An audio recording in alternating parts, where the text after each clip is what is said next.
తెలుసా, మనందరి చేతుల్లో బైబిల్ ఉంది. మనందరం బైబిల్ని చదవగలం. వాక్యాలు జ్ఞాపకంలో ఉంచుకొని, వాక్యాన్ని జ్ఞాపకంలో ఉంచుకొని, ఏదైనా వాక్యానికి వేరైన పదం మనకు వినబడితే వాక్యాన్ని జ్ఞాపకం చేసి సరి చేయగలం. సిద్ధాంతాలు జ్ఞాపకంలో ఉంచుకోగలం. ఏది నమ్మాలో నమ్మకూడదో జ్ఞాపకంలో ఉంచుకోగలం. కానీ మీకు తెలుసా, లేఖనాలలో ఉన్న దేవుని ఉద్దేశం ఏమిటో తెలియాలి అంటే బట్టి పడితేనో లేదా అక్షరం చదివితేనో అర్థమవ్వదు. ఆత్మదేవుడు బయలుపరిస్తే తప్ప దేవుని ఉద్దేశం మనకెవరికి తెలుసుకునే శక్తి లేదు. అందుకే ఆయన అంటాడు, నాకు మొరపెట్టుము, నేను మీకు నిగూఢ సంగతులు బోధిస్తానన్నారు. దేవుని గ్రంథంలోని రహస్యాలు, దేవుని వాక్య మర్మము దేవుడు బయలుపరిస్తే తప్ప మానవుడు అర్థం చేసుకోలేడు.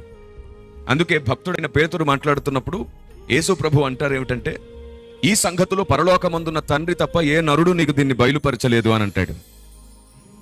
లేఖనాలను చదివి తెలుసుకునే సంగతులు ఒకవైపు అయితే, అవే లేఖనాలలో మనం గుర్తించలేని సంగతులు బయలుపరచబడుతున్నాయి.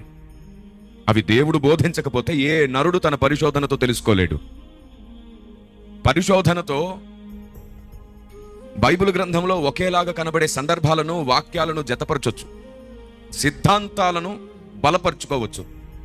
కానీ పరలోక జ్ఞానాన్ని, దేవుని హృదయంలో ఉన్న సంగతులను మానవుడు ఎలాగూ తెలుసుకోగలడు? పరిశుద్ధాత్మ దేవుని సహాయం లేకుండా ఎప్పటికీ ఏ నరుడు దేవుని జ్ఞానాన్ని పొందలేడు. అందుకే యాకోబు ఏమని రాశారంటే, యాకోబు పత్రికలో, జ్ఞానము పైనుండి వస్తుంది అని అన్నాడు. జ్ఞానం ఎక్కడి నుండి వస్తుందంట? పైనుండి వస్తుంది అంట. ఈ పైనుండే వచ్చే జ్ఞానం కోసం పరిశుద్ధాత్మ దేవుని సహాయం కావాలి. పరిశుద్ధాత్మ దేవుడే మనకు సర్వసత్యం బోధిస్తారు. కాబట్టి పరిశుద్ధాత్మ దేవుని సహాయం లేకుండా ఏ నరుడు పరలోక సంగతులు గుర్తించుకోవడం లేదా తెలుసుకోవడం సాధ్యం కాదు. లేఖనం యొక్క అసలు ఉద్దేశం తెలియనంత వరకు ఆత్మదేవుడు నీ వలన, నీ జీవితం వలన తన కార్యములను పూర్తి చేసుకోలేడు. ఈ చివరి రోజుల్లో దేవుడు ఎవరినైనా పూర్తిగా వాడుకోవాలంటే వారికి లేఖనం యొక్క ఉద్దేశములు తెలియాలి. అప్పుడు మాత్రమే అద్భుతం జరుగుతుంది.